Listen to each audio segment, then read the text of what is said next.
जय जगन्नाथ पिला माने आज आम व्याकरण भाग अंतर्गत एक नूतन विषयटी को आरंभ करवा। विषयटीर नाम हेउछि समास। अच्छा पिला माने विषय को आरंभ करने पूर्व मत कह तुम मान मध्य उत्सुकता आसूची ना कि समास कौन, समास भितर आम कौन पढ़ा जानापी। तेज चल विलंब नक आरंभ करवा नूतन विषय समास। समस्ते हेडिंग दे दिया खातार समास बोली, एमती समस्ते हेडिंग दे दिया पिला माने समास।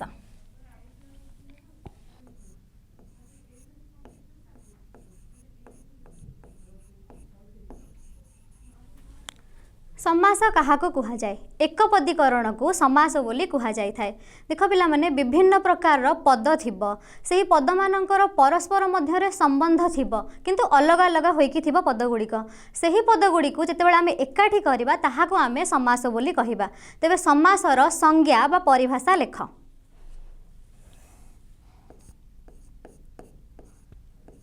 संज्ञा मीन्स आमे काहाको समास कहिबा। संज्ञा माने नाम।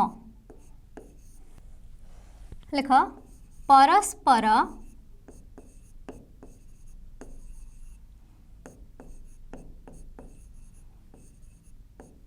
संबंध थिबा पद मानकर संहति। संहति माने मिलन। संहति बा मिलन को समास बोली कह जाई थाए।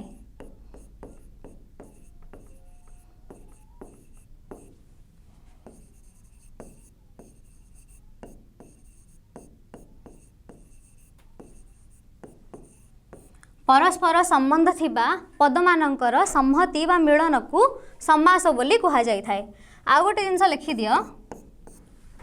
कि हाँ परस्पर संबंध थिबा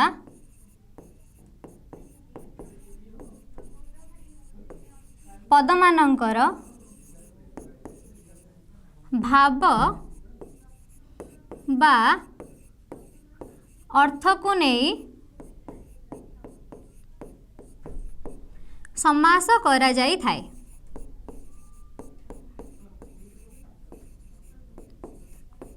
ये दुटा जिन लिखि दियो कि परस्पर संबंध थिबा पद मानकर संहति बा मिलन को समास कहि जाय थाए। एवं समास केमती होई थाए? पद मानकर भितर थिबा भाव बा अर्थ को नहीं समास होई थाए। एई सेम जिनस को ही आमे टिके संस्कृत रे देखिबा। ठीक अछि,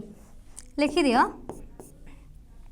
मु तुमको प्रथमे कौन कहली कि एक पदीकरण करने को समास बोली कह जाए। लेख एक पदीकरणम समास।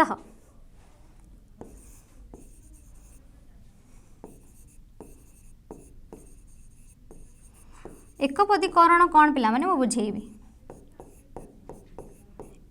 एक पदीकरणम समास। आ गोटे लिखि दियो समसनम समास। आ गोटे लिखि दियो कि समस्यते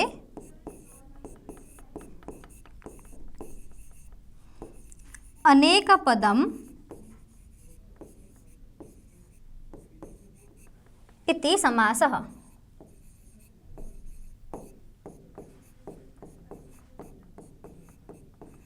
समस्यते अनेक पदम इति समास। एतिक डेफिनेशन लिखि दिया पिला माने ए सबु जहाँ लिखाला डेफिनेशन तार अर्थ गोटे ही अटे कि कौन होउछि जेतेबेले पद गुड़िक अन्य अन्य माने अन्य अन्य हेकि रहउछन्ति माने भिन्न भिन्न हेकि रहउछन्ति अलग अलग पृथक पृथक हेकि रहउछन्ति सेतेबेले सेमानकु पुणी मिसा जाउछि। मिसी गला परे एक पद जेतेबेले हे जाउछन्ति माने भिन्न भिन्न पद अछन्ति सेही पद गुड़िक आमे एक पद करिदेबा से एक पदीकरण को समास बोली आमर कह जाउछि। तेबे तुम माने एतिक लिखि दियो कि एक पदीकरणम समास, समासनम समास, समसनम समास बा समस्यते अनेक पदम इति समास बोली लिखि दियो। तापरे मु बुझौछि सबु।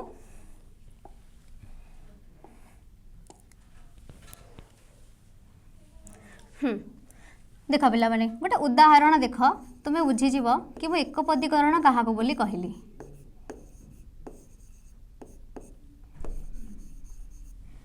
लिखि दो मातुळालयः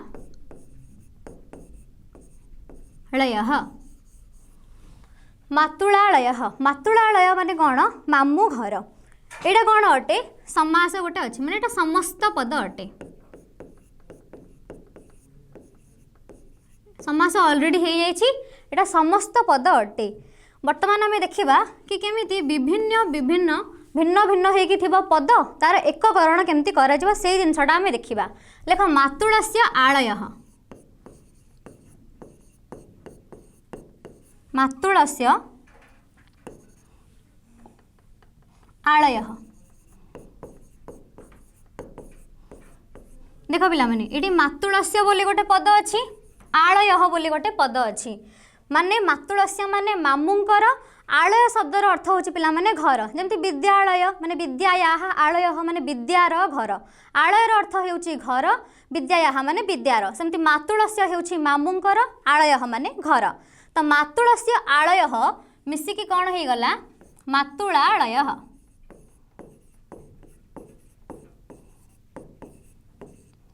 कौन हो गला मातुळालयः एबे तुम माने देख जो एकपदीकरण कथा मु कहूली तुम मानू ये मातुळस्य गोटे पद अटे आलयः गोटे पद अटे एठी कौन है मिसिकी मातुळालय होगला जितेबाला समास होगला से कौन होगला एकपदीकरण है मातुळालय बोली होगला ये देख मातुळस्य षष्ठी विभक्ति एकवचन अच्छी आलय प्रथम विभक्ति एकवचनर रूप किंतु ये मातुळालय पिला माने तुम माने किसी देखुछ कि मातुळस्य आलय विभक्ति वचन लोप पाई जाइछि केवल मातुळालय बोली हो जाइछि। अच्छा तुम माने कहबो कि विभक्ति वचन लोप पाई तो ये प्रथम विभक्ति केमती होइछि फर्स्ट शब्दटी मातुळस्य आलय मिसिकी मातुळालय होइछि तापर कौन करबा आमे तत् शब्दर प्रयोग करि परिबा। सपोज मुझे लिखिथिल ना स्टार्टिंग रो कि मातुळालय बोली मुझे जदि लिखिथांती मातुळालयात ताले कौन होइथांता ये देख जदि मु लिखि था मातुळालयात माने मामू घर बालक शब्दर पंचम विभक्ति एक वचन रूप कौन होता है बालकात सेमती एटा गोटे पंचम विभक्ति एक वचन रूप अटे। फर्स्ट आम कौन करवा मातुळालयर आम समास जाने कि मातुळस्य आलय मातुळालय तो मातुळालय होइगला परे मातुळस्य आलयः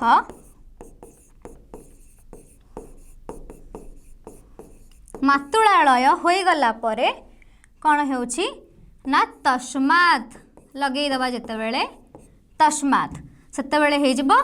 मातुळालयात देख मातुळालय होइगला तस्मात् कौन तत् शब्दर पंचम विभक्ति एक वचन रूप अटे पिला माने देख फर्स्ट कौन हबो ना एठी आमर एमती विग्रह वाक्य आम करदबा तार कहि विग्रह वाक्य क्या कह जाए मातुळस्य आलय तुम जो लिखिल से विग्रह वाक्य बा व्यास वाक्य गोटे काम कर ताको एमती सेपरेटली लिख कि समास रे हमको गोटे जिनस जानिबार अछि ताहा हेउछि विग्रह वाक्य व्यास वाक्य बा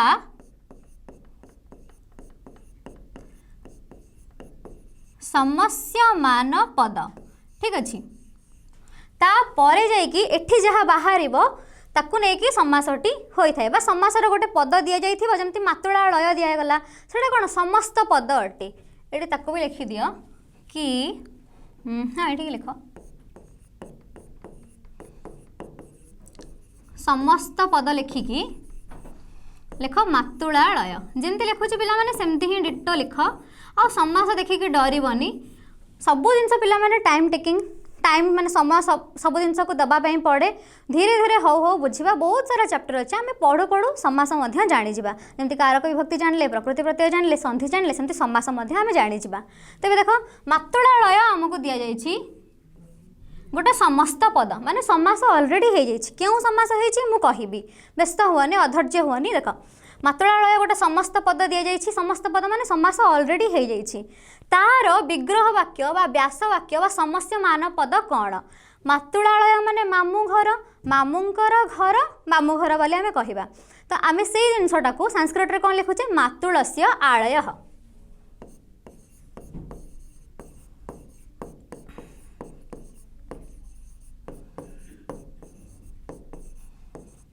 मातुलस्य आलयः मातुलालयः। तो तुमको जितेबाला एमती किसी थी जो विभक्ति लगी वचन लगी एमती किसी पद थी तुम्हें कौन कह ना से विग्रह वाक्य अच्छी जितेबाला तार विभक्ति वचन देखिले तुम्हें लोप पाईगला एवं तत्शब्द केवल तत्शब्दर सह बोली अर्थ को प्रकाश करने प्रथम विभक्ति एक वचन अर्थ को प्रकाश करने प्रथम विभक्ति एक वचन रूप मातुलालय बोली होइछि बा मातुलालय आम कर तस्मात् लगेगी एटा समस्त पद अटे किंतु एठी जो विभक्ति थिला जेमते एठी षष्ठी देखा जाउछ एठी प्रथमा सेठी सेमती किछि नाही तो एठी विभक्ति वचन रो लोप हो जाए बा तुमको बुझेबा पई एमती डायरेक्ट लिखि दियो एटा लोप कर दियो तुम इजीली जानिबो ठीक अछि। मातुलालय बोली मेन होचे मातुलालय मु जेतेबेले तार प्रथमा विभक्ति एक वचन रो रूप चाहिबी मु ताको कर देबी मातुलालयः सेमती मु जदी मातुलालयम करिवि कोन हेबो देख मुझे समस्त पद देली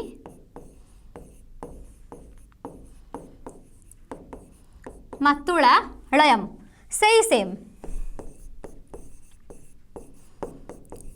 मातुलस्य आलयः देख पिला माने फास्ट तो आमको विग्रह वाक्य एतिक ही करिया को पड़िबो ना कि मामूंकर घर मामू घर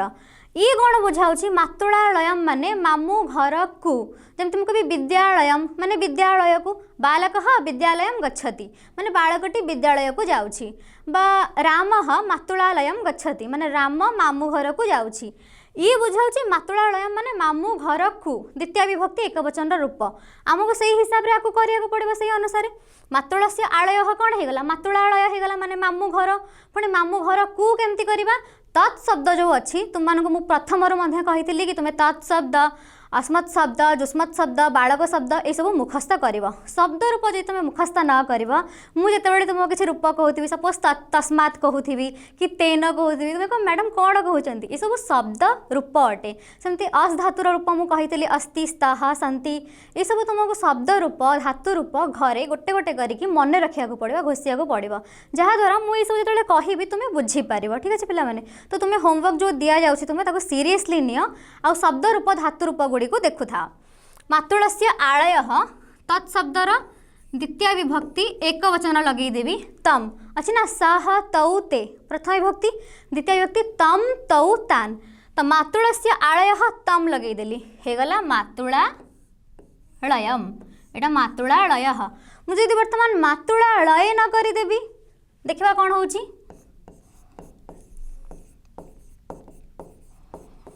मातुलालयन माने मामू घरे ठीक अच्छे माने रे द्वारा मानक द्वारा वाला अर्थ आसीज कि मामू घरे ठीक अच्छे तो यहाँ कौन हेब से सेम मातुलस्य आलय तो रहिब मातुलस्य आलय तो रहिब तत्शब्दर तृतीय विभक्ति एक वचन रूप लगी कहीं मातुलालयन तृतीय विभक्ति एक वचन रूप आम समस्त पद को देखा जो विभक्ति जो वचन रे अच्छी आम विग्रह वाक्य से ही विभक्ति से ही वचन लगे पड़ो तो ये तत्शब्दर क्यों रूपटी आसीज तेन आसीज तृतीय विभक्ति एक वचन हो तेन तेन ताभ्याम तैहि तैहि हूँ बहुवचन रूप ताभ्याम हो द्विवचन रूप तो आमको तो मातुलालयन रे कौन करार अच्छी तृतीय विभक्ति एक वचन रूप लगेबार अच्छी ना तो आम लगे तेन लगे दियो तेन अभी तुम मैंने बुझीपार कि देख एमती जो अच्छी विभक्ति वचन लगी सेटा कौन हो जाऊँगी विग्रह वाक्य व्यास वाक्य बा समस्या मान पद जितेबाला विभक्ति वचन लोप पाई जाऊँगी खाली मातुलालय बोली आम करुचे से कौन हो जाऊँगी समस्त पद आपको भी आम समस्त पद बोली कहवा किंतु तुम मन में कन्फ्यूजन आसब ना कि सन्देह आसब मातुलालय न केमती कले तो से मातुलालय पर्यंत करदे मातुलस्य आलय तापर कौन होची जितेबाला आम विग्रह वाक्य कर सारा समस्त पद को अनेबा ये कौ विभक्ति कौ वचन होती जो विभक्ति जो वचन लगी आम एठी कौन करा तत्शब्दर से ही विभक्ति से ही वचन लगेदेवा तापर आमको ये समस्त पदटीर विग्रह वाक्य ठीक भाव में मिल जाव तो तुम मैंने जानीगल कि गोटे समस्त पद थाए समास जोटा अलरेडी थाए आमको होती एमती किसी विग्रह वाक्य गोटे थी तो देख मन रखिदे एटा हूँ विग्रह वाक्य व्यास वाक्य व समस्या मान पद एटा हूँ समस्त पद तो आ पूर्व मुझे कौन कहूली कि सही जिन बुझाऊली मातुलालय तस्मात् मातुलालयात बोली हो से सेम पंचमी विभक्ति एक वचन रे देख एटा पंचमी विभक्ति एक वचन तस्मात् लगिगले मातुला लयात बोली हो जाई थाए। तो तुम्हें माने वर्तमान जाए टिके टिके बुझी जाउथबो कि समास गोटे जिनस ये विभिन्न पद अच्छी मातुलस्य गोटे पद आलय गोटे पद ताकू नेकी मु गोटे पद करदेली ये दुईटी पद को लेकिन सी होगला मातुलालय। तो भिन्न भिन्न पद अच्छी किंतु तांकर परस्पर मध्य संपर्क अच्छी से ही पद दुईटी को लेकिन मु एक पदीकरण करदेली समास करदेली सी होगला कौन समास। ये क्यों समास अच्छी मु कहबी समासर प्रकार भेद आम पढ़ा ठीक अच्छे। आउ गोटे जिनस मन रख पिला माने लेखि लेखि चल तुम्हें माने कि जमती व्यास वाक्य विग्रह वाक्य तुम्हें जान ठीक सेमती आम जाना समास पूर्व पद आ उत्तर पद बोली गोटे जिनस थाए। पूर्व पद कोटा उत्तर पद कोटा देख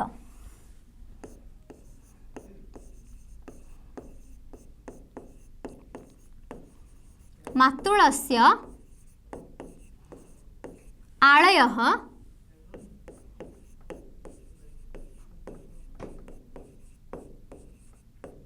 मातुलालयः।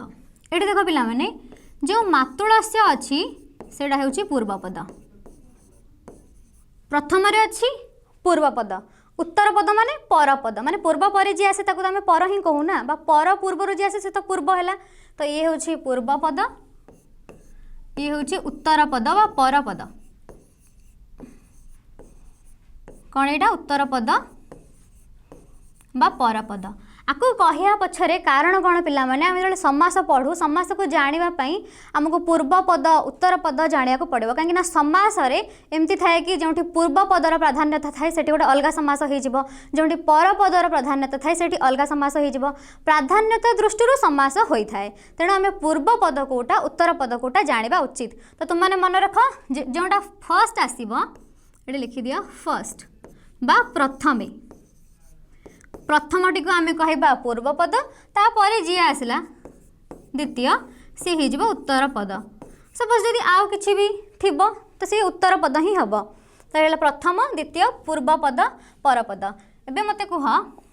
कि जो लिखी मु मातुलस्य आलयः तो सेम ही एग्जांपल अच्छी मुझे गोटे एग्जांपल दे दूची कि लिखि दियो गोटे उदाहरण शक्तिम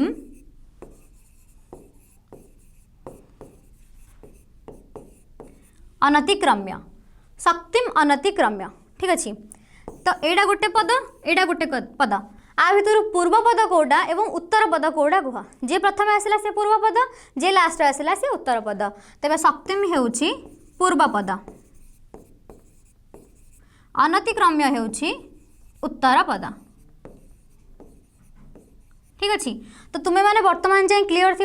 कि समास क्या कह जाए माने पद माने परस्पर मध्य संपर्क थी अलग अलग होइकी थिबे तांको जो आम एकाठी करदे सी होगला समास। पूरा सिंपल भाषा रे निज भाषा कह गले समास आपको ही कह कि भिन्न भिन्न पद को संबंध थी भितर से भाया पद को आम जो एकाठी करदे ताकू कह समास बोली। सरला समास व्यास वाक्य बोली गोटे थाए बा विग्रह वाक्य बा समस्यमान पद आ समस्त वाक्य बोली गोटे समस्त पद बोली गोटे जिनस थाए। समस्त पद को देखिकी आम विग्रह वाक्य निर्णय करिथाउ। आउ कौन हुए ना विग्रह वाक्य विभक्ति वचन थाए समस्त पदरे लोप पाई जाई थाए। आमे कौन करूँ समस्त पदरे जहाँ विभक्ति वचन थिबो माने समास हो गला परे जहाँ विभक्ति वचन थिबो ताकू देखिकी विग्रह वाक्य तत्शब्दर सही विभक्ति सही वचनर प्रयोग करिथाउ। ये गोटे जिनस गला। आ समास पूर्व पद उत्तर पद बोली गोटे जिनस थाए एवं पूर्व पद किए जो पूर्व आसे से पूर्व पद जे उत्तर रे आसे ताकू आमे उत्तर पद बोली कहिथाउ बा पर पद बोली कहिथाउ। तेबे चला देखिबा व्यवहार दृष्टि माने प्राधान्यता दृष्टि समास केते प्रकारर।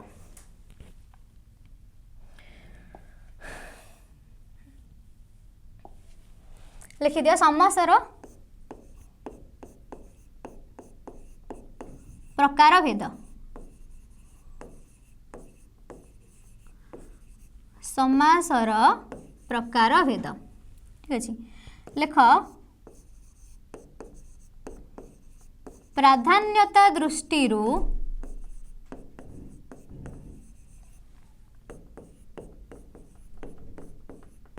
समास चारि प्रकारर। केते प्रकार चारि प्रकार क्यों दृष्टि प्राधान्यता दृष्टि। अच्छा ये जो प्राधान्यता मु कहूँ माने क्यों दृष्टि प्राधान्यता पूर्व पद उत्तर पद यही सब दृष्टि माने पद प्राधान्यता दृष्टि समास चारि प्रकार। तो लिखि दिया ये एमती लिखि दिया कि प्राधान्यता कहीं आम प्राधान्यता दृष्टि ही विचार करवा ना समास केते प्रकार ये लिखि दिया समासर नाम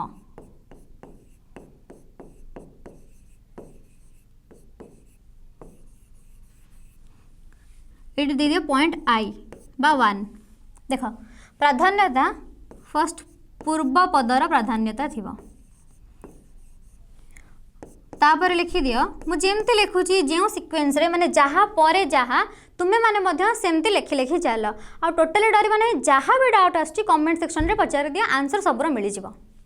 पूर्व पद उत्तर पद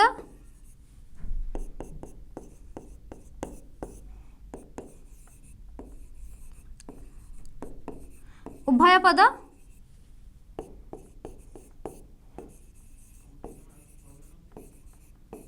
अन्य पद ये चारोटी प्रथम लिखि दियो कि समासर प्रकार भेद आउ प्राधान्यता दृष्टि प्राधान्य हो जाइए लिखला बेले एमती सिली मिस्टेक्स हम तुम इग्नोर करी मो कथा तो स्पष्ट अच्छी ना कि प्राधान्यता बोली तुम्हें सेमती लिखि लिखि चलो ठीक अच्छे। प्राधान्यता दृष्टि समास चारि प्रकार प्राधान्यता कौन ना पूर्व पदर प्राधान्यता उत्तर पदर प्राधान्यता उभय पदर प्राधान्यता और अन्य पदर प्राधान्यता यही चारोटी दृष्टि समासर नाम आम लिखा वर्तमान जदि पूर्व पदर प्राधान्यता अच्छी ताहले हेबो अव्ययी भाव समास। पूर्व पदर प्राधान्यता थिले क्यों समास हेबो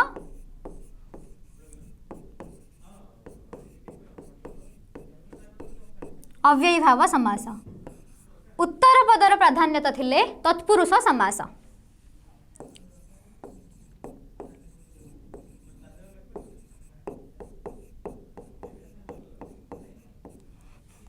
उभय पदर प्राधान्यता थिले द्वंद्व समास।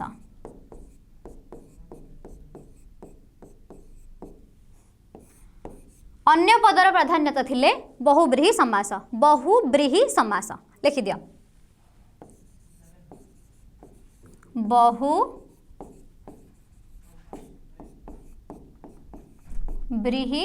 समास। आ गोटे जिनस तत्पुरुष समास अंतर्गत अन्य दुईटी समास अच्छी कौन कौन कर्मधारय एवं द्विगु समास लिखि दिया कि तत्पुरुष समास अंतर्गत दुईटी समास अच्छी कर्मधारय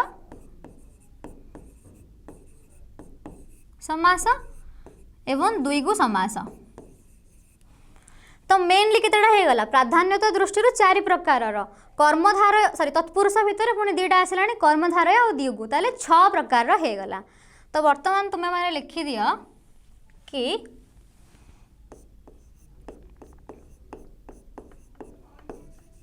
समास 6 प्रकार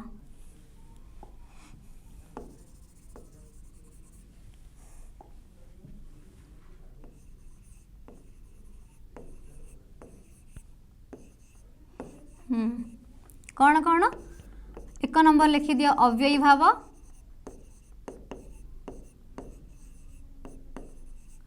अव्ययी भाव पर लिखि दियो तत्पुरुष तत्पुरुष भितर पुणी दुईटी थिला कर्मधारय आ द्विगु तापर आमर थिला जोड़ा कि द्वंद्व एवं 6 नंबर हेउची बहुब्रीहि समास। 30 सेकेंड टाइम देले जल्दी जल्दी लिखि दियो समास 6 प्रकार मेनली प्राधान्यता दृष्टि 4 प्रकार हेउची जे आमर अव्ययभाव समास तत्पुरुष समास द्वंद्व समास आ बहुब्रीहि समास किंतु तत्पुरुष मध्य दुईटी समासर अंतर्भाव हेउची कर्मधारय आउ द्विगु समास। तापर आम यही सब समास विषय रे जानिबा तो मैंने लिखि सारथिबा समस्ते अव्ययी भाव समास आम केमिति जानिबा। गोटे छोट जिनस देखि दियो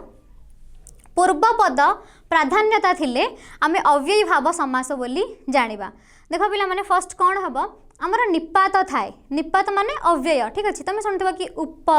जथा जमी सुशिष्य बोली मुझे गोटे कहूँ सुशिष्य उपमन्यु थिला तो सुशिष्य रे सु लगी से भी गोटे उपसर्ग को बुझाए माने निपात को बुझाए, ठीक अच्छे तो निपात थिब अव्यय थिब उपसर्ग थिब एमानंकर अंतर्गत जहाँ आसब ताको आम अव्यय बोली कहवा। तो से अव्यय जदि पूर्व पदरे अच्छी तो सेठी कौन हो अव्ययी भाव समास, पूर्व पदरे जदि अव्यय रही सेठी अव्ययी भाव समास हो लिखि दियो।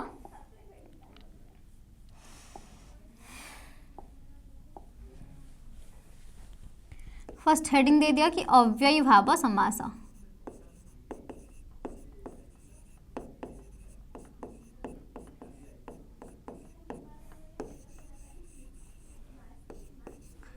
ये तो फर्स्ट लिखि दिया कि पूर्व पदर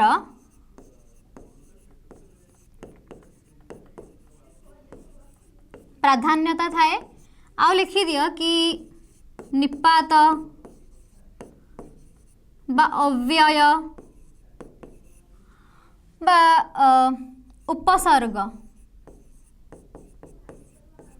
अंतर्गत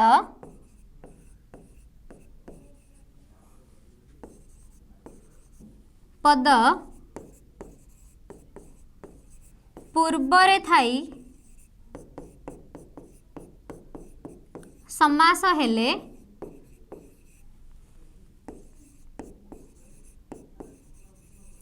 ताहाकु अव्ययी भाव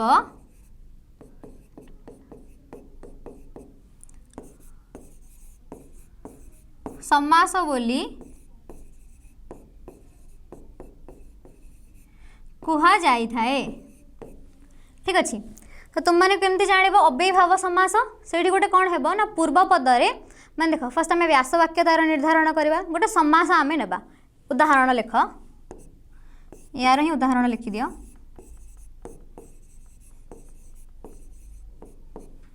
गोटे आमको दि जाइए समस्त पद उपकूलम, ठीक अच्छे उपकूलम बोली गोटे दि जाइए। तो उपकूलम रे कौन होउछि पिला माने उपकूलम लिखिकी लिखि दिया समस्त पद बारंबार लिखिवा द्वारा कौन हेबो तुम मैंने आज ही क्लास सरला बेलू जानी जीव कि ऑलरेडी समास हो जाइछि ताको समस्त पद कहिबा। समस्त पदर आमे जहाँ निर्णय करबा सेटा विग्रह वाक्य बा व्यास वाक्य अटे। व्यास वाक्य रे पुणी पूर्व पद थाए उत्तर पद थाए। बारंबार मु कहवा द्वारा तुम शुणवा द्वारा और लिखिबा द्वारा कौन हेबो एका संगे आमर ये सब मन रही जीव। तो लिखि दियो उपकूलम कौन समस्त पद तार आमे विग्रह वाक्य कौन करवा बा विग्रह वाक्य केमिति निर्णय करवा आमे देखिबा। तो उपकूलम माने उपशब्द पिला माने कौन उप गोटे अव्यय अटे। देख ये अव्यय कौन अच्छी पूर्व पदरे अच्छी पूर्व कौन लगी उप लगी ना तो ये अव्ययी भाव समास हो तुम मैंने केवल एतिकी गोटे अव्यय लगी जब तुम मैंने उपसर्ग गुड़ी को जानीज अव्यय कौन जानीज तो अव्यय माने कौन पिला माने न व्ययति इति अव्यय माने कौन सी विभक्ति रे कौन सी वचन रे तार रूप चेंज हुए ना आज इट इज माने जेमिति को सेमिति सी रही थाए। कूलम रे ये आम चेंज कर विभक्ति वचन किंतु उप जथा सु ये सब जमती को सेमती रही ये सब गोटे गोटे अव्यय हुंती अव्यय अटंती अव्यय लगे आम अव्यय समास अव्ययी भाव समास बोली कही था। तो पिला माने देखो यार विग्रह वाक्य कौन हेब उपशब्दर अर्थ मु कहूली कि सामीप्य अर्थ को बुझाऊँगी। उप माने कौन सामीप्य ये लिखि दी था।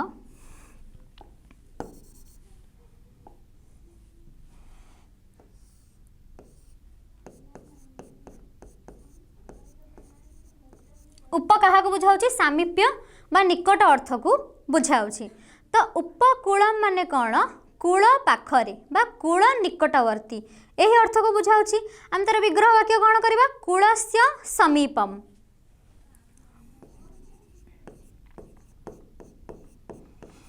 कूलस्य समीपम। वर्तमान तुम मन रे क्वेश्चन आसीबो कि कूलम तो लिखा है करदेले कूलस्य कूलस्य समीपम माने कूलर निकटरे ठीक अच्छे। ये तो उप अच्छे ये उप न लगे समीपम कहीं लगेले से ही मुझे पूर्वर कही कि उप शब्दर अर्थ होउची उप अव्ययर अर्थ होउची बा उपसर्गर अर्थ होउची सामीप्य अर्थ रे तो सामीप्य को से बुझाऊँ तो मुझे डायरेक्ट ये समीपम ही लिखिदेली कूलस्य समीपम उपकूलम यहाँ आमर कौन विग्रह वाक्य अटे। ये देख पिला माने कूलस्य षष्ठी देखा जाउछि हमको समीपम प्रथमा विभक्ति देखा जाउछि हमको एठी कौन है उपकूलम रे उपकूलम जिते आम करछु आ कूलस्य गोटे अलग होगी अच्छी कि समीपम गोटे अलग होगी अच्छी कि उपकूलम हो जाइए माने ये समीप अर्थ ये उप लगिगला आ उप गोटे अव्यय अटे आ अव्यय जदि पूर्व पदरे अच्छी बा पूर्व पदर प्राधान्यता अच्छी से कौन हो अव्ययी भाव समास हो आ गोटे उदाहरण देखा यथाशक्ति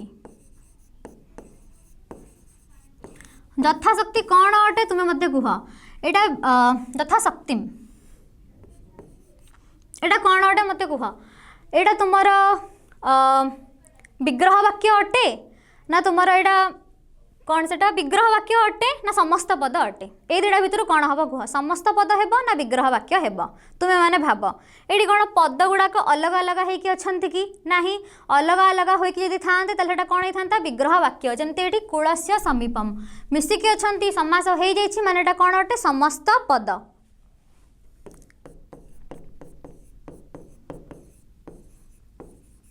ठीक से भाव में आम तार विग्रह वाक्य निर्णय करवा ये सर्ट लिखिदेली बी डट बा माने विग्रह वाक्य बा समस्यमान पद बा व्यास वाक्य तीनटा ना तार तुम्हें जहाँ भी यूज कर पार कौन है यथाशक्ति बा यथाशक्ति कौन है शक्तिम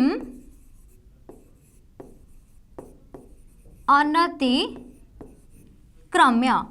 तो अनतिक्रम्य अर्थ रे जथा ये क्या बुझाऊँगी देख पिला माने शक्तिम तो आसला जथापी अनतिक्रम्य लगिगला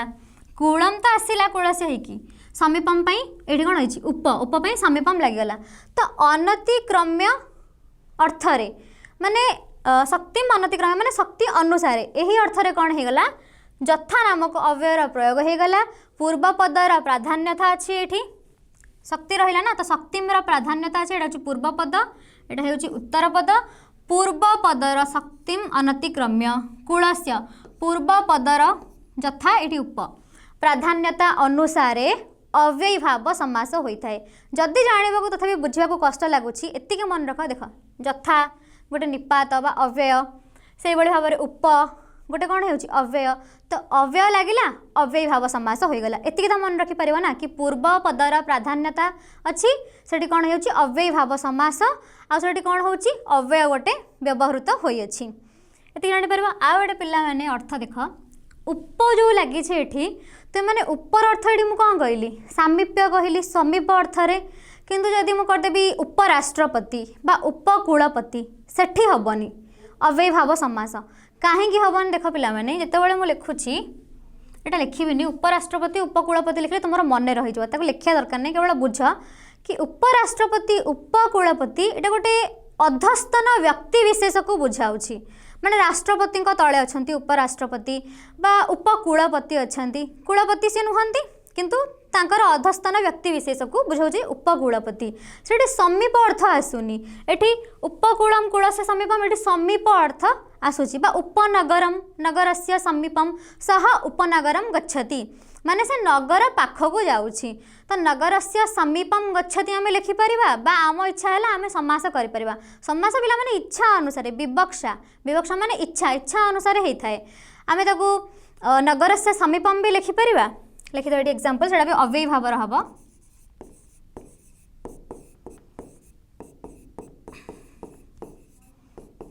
नगरस्य समीपम एटा कौन व्यास वाक्य